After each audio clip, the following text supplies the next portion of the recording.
Sa nakaraang video ay natapos tayo kung saan ay nag-umpisa ng sanayin ni Yuwon, ang mga cadet na nakasali sa kanilang grupo para sa parating na ikatlong pagsusulit.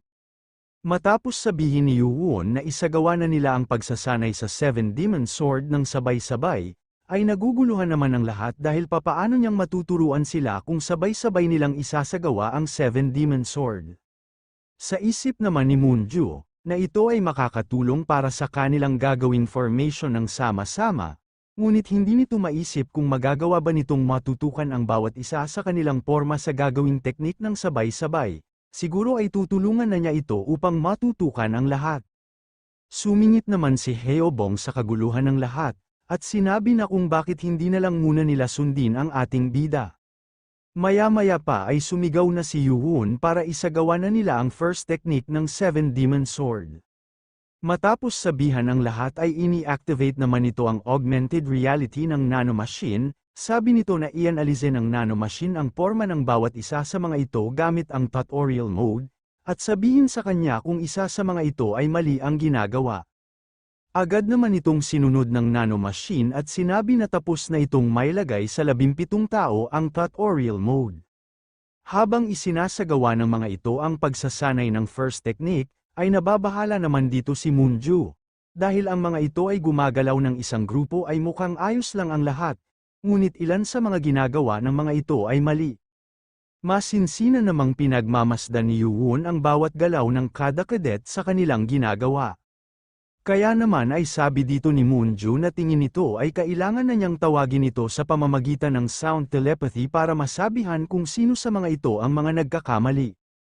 Agad naman nagsalita si Yuwon dahil sa nasa kalagitnaan sila ng kanilang pagsasanay. Ay tatawagin na lang niya ang mga ito sa pamamagitan ng kanilang mga numero. Ang una ay si Cadet 31.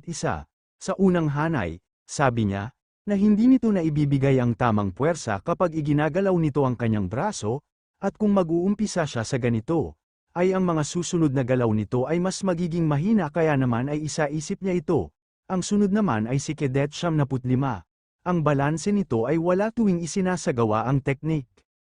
Habang ito ay nasa third movement, ay dapat nitong igalaw ang kanang paa nito ng isa pang hakbang, dahil kapag ang mga hakbang nito ay mali, ay magreresulta lamang ito sa pagkakamali ng sword technique kaya naman, ay dapat itong maingat sa bagay na yon. Ang sunod naman ay si Cadet 23, ang espada nito ay hindi maayos na nakatutok, at sa kanyang third movement, ay tanging ginagamit lamang nito ay ang lakas ng kanyang full saw habang humahakbang, na dapat ay manggagaling ito sa kanyang balakang. Hindi naman makapaniwala dito si Moonju, dahil ang naobserbahan niya lamang mabuti ay ang ginagawa ni Heobong. Ngunit nakuha nito ang lahat ng kanyang napansin na kamalian ng cadet, may kakayahan kaya itong maobserbahan ang lahat ng sabay-sabay. Ang sunod naman ay si Cadet 508, sa tuwing ginagawa nito ang sword movement, na sa tuwing gagalaw ito at iniuunat ang kanyang tuhod, ay magreresulta lamang sa pagsakit ng kanyang buong katawan. Di pa din mapigilan si Moonju sa mga nakikita niya dahil sobra pa ang nakikita nito sa paningin na kahit ang kanyang mata ay di magawa. Nang matapos sa pagbibigay ng puna sa mga mali ng mga ito, ay pinaulit niya ang mga cadet sa pag-perform ng Seven Demon Sword Technique, ngunit sa pagkakataon ngayon ay gawin nila ito ng mas mabagal kaysa sa nauna. Inanalisa ulit ni Yuwon ang mga galaw ng mga ito, ngunit madami-dami pa ding mga kailangang ayusin sa mga ito. At dahil sa kailangan nilang matuto sa kanilang galaw ay pagkatapos na lang niya ito itatama. Habang tumatagal ay ang ginagawa ng mga cadet ay paayos na ng paayos hindi gaya ng mga nauna, na labis na ikinamamangha ni Moonju, at ang taong ito ay talagang nakakabilib. Masaya namang pinagmamasdan ni Yuwon ang mga ito, dahil hindi mga tanga ang mga ito upang ulitin muli ang mga pagkakamali nila, sa ganitong pamamaraan, ay ang 7 araw ay sobra na para sa mga ito. Ngunit, ang nangyari ay mas tumagal pa ito hindi gaya ng kanyang inaasahan, ang mga cadets na galing sa mga martial clan, ay nagawang matutunan ito sa loob lamang ng 7 araw, at ang mga nanggaling sa mga martial family at hindi parte ng kahit na anong clan, ay inabot ng mahabang panahon upang matutunan ang komplikadong final technique, ang Seventh Sword. At nandito din si Oh Jong na nahuli na sa pagsali dahil sa pagpapagaling nito ng 5 araw sa infirmary. Maswerte nga lang dahil isa itong talentado, dahil na-master niya ang 7 Demon Sword ng 5 araw lamang. Makalipas ang 10 araw, sa bakanteng lugar sa may Demonic Academy, ay naiinis na sinasabi ni Baekgi na natalo ito. Inaasar naman siya ni Wang Hul, dahil sa pag-amin nito sa kanyang pagkatalo ay lalaki ito kausap, dahil si Galyon ay nagawa ito ng 9 na araw habang siya naman ay 7 araw, dahil hindi naman ito ganun katagal aralin. Ang kailangan mo lang talagang gawin ay parusahan ang mga kagrupo mo para agad nila itong matutunan. Nakita naman ni Baekgi ang mga kagrupo nito at napapasabi na lang na kaya pala mabilis nilang naaral dahil sa takot na masaktan. Sa 10 araw na nagdaan na iyon, ay hindi lamang na naaral ng mga ito at may master ang 7 Demon Sword, si Baekgi, Hu Sanghua, at Zhao Wumin, ay nagawang punan ang mga kakulangan sa mga tauhan ng mga ito, na may mga kakayahan din maging isang group leader na kagaya nila. Ang isa sa mga ito na nagpunta sa kanila ng mag-isa lamang ay si Cadet 708, na mula sa Westgate Clan, Chete Gayam. Sabi nito na ayaw nitong sayangin ang kanyang enerhiya sa pagkuha ng mga 6 na main clan upang magpalakas ng puwersa, at sa tingin nito, na si Yuwon ay tagasunod ng Lord na hinding-hindi mahuhulog sa kamay ng 6 na main clan, at magdadala ng pagbabago sa demonic cult. Mayroon ding isang cadet na kasama ni Hu Sanghua, si Cadet 52, mula sa demonic fire clan, Wu Soujung. Sabi nito na sa mundo ng malalakas, ay tingin nito na hindi na nila kailangan pa na mag-usap, dahil kung mapapatunayan nito ang kanyang lakas, ay ibibigay nito ang kanyang buong katapatan sa kanya. Sa huli ay tinapos lamang ni Yuwon ito gamit lamang ang 3 techniques ng butterfly dance.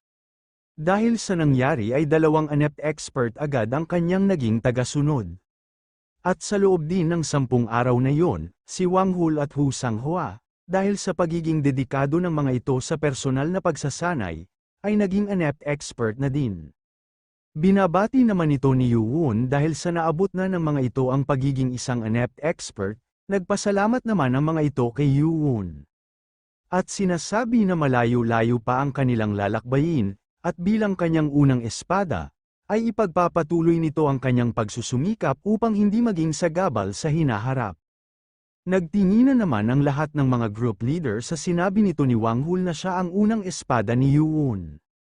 Tinawag naman ng mga kagrupo ni Baekgi si Wang Hul, at sinasabi na sa tingin nila ay ang titulo bilang unang espada ay bagay lamang sa kanilang group leader na si Baekgi o di naman kaya ay si Moonju, dahil base sa kanilang martial prowess ay hindi mapagkakaila na para sa kanila talaga ang posisyon na iyon. Sinagot naman ang mga ito ng kagrupo ni Wang Hul, at sinasabi na ang kanilang group leader na si Wang Hul ay may magandang kakayahan upang bumagay sa titulong unang espada ni Yuwon. Sinagot naman ito ng kagrupo ni Baekgi na kung magkakaroon ng titulo si Wang Hul ay bagay dito ang ikalawa o hindi naman ay ang ikatlong espada. Nahihiya naman ang 2 group leader sa kanilang mga naririnig sa mga kapwa nila miyembro. Sabi ng isang group leader kay Yuwon gamit ang sound telepathy, na dahil sa dama-dami nitong mga tagasunod, ang usaping ganito ay maaaring magsimula, ngunit hindi niya inaasahan na mangyayari ito ng ganito kaaga, at sa tingin nito na kailangan na niyang magtalaga ng pagkasunod-sunod ng kanyang mga tagasunod. Ang katapatan ay totoong importante, ngunit sa kanilang cult, ang lakas ay ang pagkakasunod-sunod, at sana ay isipin niya ito. Napaisip naman dito si Yuwon at sinasabi na tama ito, dahil upang mapamunuan ang mga ito ay ang malinaw na pagkakasunod-sunod ay kinakailangan, ngunit halos malapit na ang ikatlong pagsusulit at maaaring magtamo ng mga pinsala ang mga ito kung makikipaglaban sa isa't isa. Ano naman kaya ang gagawin niya sa sitwasyon na ito? Matapos ang mahabang pag-iisip nito at pagmamasid sa paligid, ay pinahinto na nito ang lahat. Sabi niya na naririnig niya ang mga ito ng malakas at malinaw, at nais niyang gamitin ang oportunidad na ito upang magtalaga ng maayos na pagkakasunod-sunod sa kanyang nasasakupan. Sabi nito na pipili siya ng 6 na pinaka-talentadong cadet mula sa mga ito, at ang mga ito ang magdadala ng titulo bilang kanyang 6 na espada, at ang lahat ay pantay-pantay sa bawat isa. Napatanong naman ang isa sa mga kedet kung ano ang rason nito kung bakit kailangan pa na pumili ito ng kanyang 6 na espada. Ipinaliwanag ni Yuwon na kapag sila ay nakapagtapos na sa Demonic Academy, ay kakaharapin na nila ang 6 na main clan, at kailangan nito ang kanyang 6 na espada upang humalili at manguna sa pag-atake sa mga ito. Sa isip naman ni Wang Hul na kung sakaling mapabagsak nila ang 6 na main clan, at papalitan ng kanyang 6 na espada, ay maaring maulit lamang ang kasalukuyang problema patungkol sa mga ito. Dagdag pa ni Yuwon, dahil sa isa na sila sa mga 6 na espada ay hindi ibig sabihin nito ay mananatili na sila sa kanilang mga posisyon ng habang buhay, sa pamamagitan ng taunang kompetisyon, ang mga pinakamalakas na tao, ay may karapatan na gawadan ito ng titulo sa pagiging isa sa 6 na espada, at ito ay hindi na magbabago kahit pa marating na nito ang tuktok ng tagumpay. Sa isip naman ni Baekgi, na kung sakaling manalo ito sa labanan ng mga tagapagmana at maging lord ng kanilang demonic cult, ang pagpasa sa katuparan nito ay maaring makapagbubura sa kasalukuyang sistema na kung saan ay ang 6 na main clan ang namamalakad pagdating sa kapangyarihan sa loob ng demonic cult. At dahil sa magkakaroon sila ng ikatlong pagsusulit ay napagdesisyonan nito na sa ganitong paraan na lang muna pipili ng kanyang magiging 6 na espada, at iniutuos nito na ang lahat ng hindi inept expert, o mas mataas pa ay maaari ng humakbang patalikod. Nang matapos ay tinanong ni Yuwon ang lahat kung may tumututol ba sa 6 na ito bilang kanyang 6 na espada. Wala namang tumutol sa mga ito, ngunit bago pa nito sabihin kung sino sa mga ito ang kanyang magiging unang espada, ay nagbigay naman ng suhestyon si Baekgi dito. Sabi nito na sa tingin niya ay dapat na may malinaw din na pagkasunod-sunod sa kanilang 6 bilang malalakas na espada niya. Sumang-ayon din dito ang iba at sinasabi na dahil sa ginagawa naman na din nila ito, ay bakit hindi na lang sa kung sino ang mas malakas manggagaling ang magiging resulta nito. Sumang-ayon naman si Yuwon sa mga ito at sinasabi na may punto sila. At dahil hindi maganda kung magtatamo ang mga ito ng pinsala ay ang lahat ay hindi pinapayagan na gumamit ng mas mataas pa sa 3-star chi. Agad namang nagsalita si Moonju na dahil sa hindi pa ito tuluyang magaling ay sumusuko na ito agad. Nanghihinayang naman dito si Baekgi dahil ito pa naman ang nais niya sanang makalaban, sabi naman dito ni Moonju na maaari naman silang maglaban ulit sa susunod na taon. Dahil dito ay si Moonju ang opisyal na ika-6 na espada ni Yuwon, agad naman hinagis ni Wang Hul ang damit nito at sinasabi na simulan na nila. Nandiri naman sa nakikita nila ang dalawang babae, sa pagiging hubad ni Wang Hul sa harapan nila, napapasabi na lang dito si Baekgi na ba't kailangan pa nito ang maghubad. Kung umabot ka na sa parte ng video na ito ay maaari lamang na i-click ang like at super thanks sa baba bilang pagsuporta. Maraming salamat. Dahil sa inis na nararamdaman ng dalawang babae kay Wang Hul, ay sinabi ng mga ito na siya ang uunahin nilang dalawa, at agad na nagsisugod ang dalawa kay Wang Hul. Masaya namang kinakaharap ni Wang Hul ang dalawa laban sa kanya. Sa kabilang banda naman ay magalang na hinamon ni Cheik Taek Gayem si Baekgi, sabi nito na hindi man it kasing galing ni Moonju. Ngunit sana ay ipakita nito ang galing niya sa kanya. Sinang-ayunan naman ito ni Baekgi at sinasabi na maari na itong mauna sa pag-atake. Masaya namang sinabi ng cadet na sana ay hindi niya ito pagsisihan. Hirap na hirap ang dalawang babaeng cadet sa pakikipaglaban kay Wang Hul dahil sa tatag ng katawan nito, at nang ma-corner ang dalawa, ay nakita agad ito ni Wang Hul upang pagkakataon para sak-aniya na atakehin ang dalawa. Kaya naman ay agad din niya itong binigyan ng sabay na atake na nagawang mapatalsik ang dalawang cadet na babae. Matapos nang nangyari ay nagsisihan ang dalawa dahil ang bawat isa sa kanila ay nakakaabala sa isa't isa. Dahil sa inis na naganap ay silang dalawa ang naglaban, maya-maya naman ay nagawang mapatambo nito ang isang cadet. Sa isip ni Yuwon ay halos kalahating oras na ang mga ito na naglalaban kaya tingin nito na anumang oras ay malapit nang matapos ang mga ito. Tuwang-tuwa naman si Woo Sang-jong at sinasabi kay Woo Sang-hwa na ito na ang kanyang katapusan, nang bigla namang nakagawa ito ng isang counter-attack na nagawa siyang mapabagsak gamit ang siko nito. Naiinis naman dito si Woo Sang-jong dahil sa pagkakatalo nito dito. Dahil sa pagkakatalo nito ay siya na ang opisyal na ika-5 espada ni Yuwon. Agad namang sumali si Wang Hul sa nangyayaring labanan nila Baekgi, Dahil sa pag-abala nito ay silang dalawa na ang nagharap ni Wang Hul. Masaya naman sinabihan ni Baekgi ito at sinasabi na ang mga suntok nito ay nagtataglay ng matinding bigat at lakas, at sa isang suntok lamang ay sigurado na ang katapusan nito. Sabi naman dito ni Wang Hul na wala pa ang mga yun kumpara sa mga pagsipa nito. Agad namang sumugod ang isa pang cadet at sinasabihan ang dalawa na kung mananatili lamang sila sa kanilang ginagawa ay nanakawin na nito ang titulo bilang ang unang espada sa mga ito. Sa nangyari ay agad namang naghiwalay ang dalawa kaya naman ay hindi tumama ang atake nito.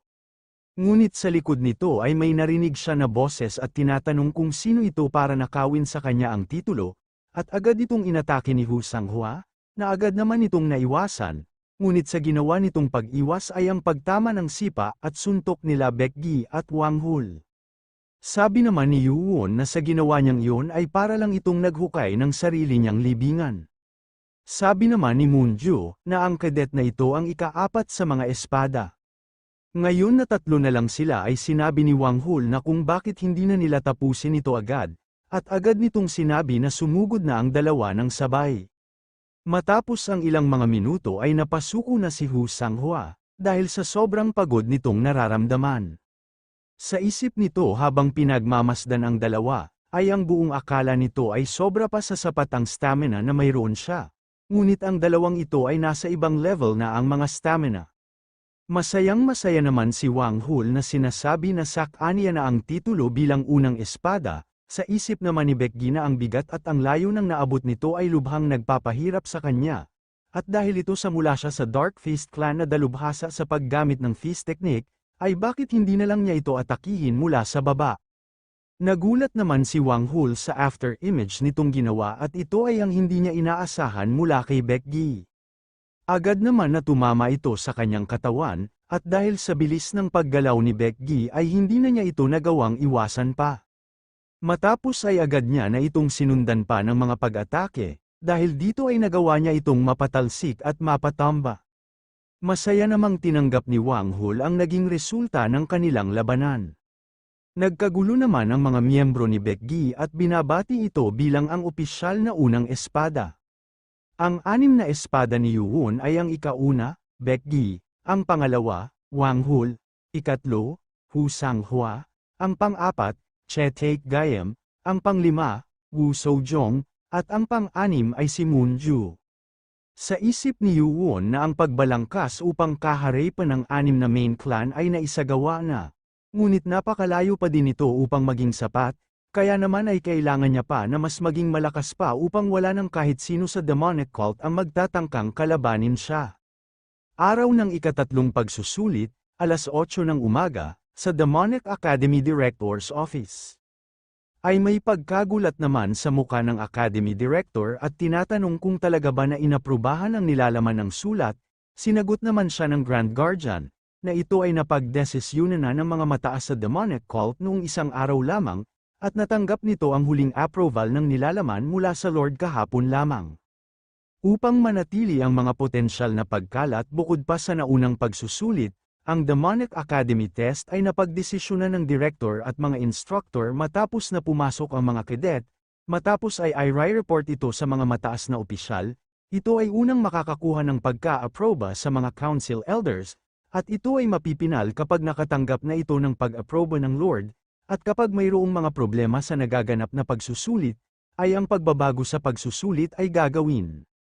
Ngunit wala pang ginawang pagbabago ng pagsusulit sa mismong araw nito, kaya naman ay naiinis itong ibinagsak sa lamesa ang sulat, at napapasabi na mukhang nagbibiro ang mga ito, at hindi siya makapaniwala na kung bakit ang Lord na nagpapatupad ng mga batas, ay papayag sa gusto ng 6 na main clan sa kanilang mga kagustuhan at pagbigyan, tingin nito na mukhang may hindi tama sa mga nangyayari.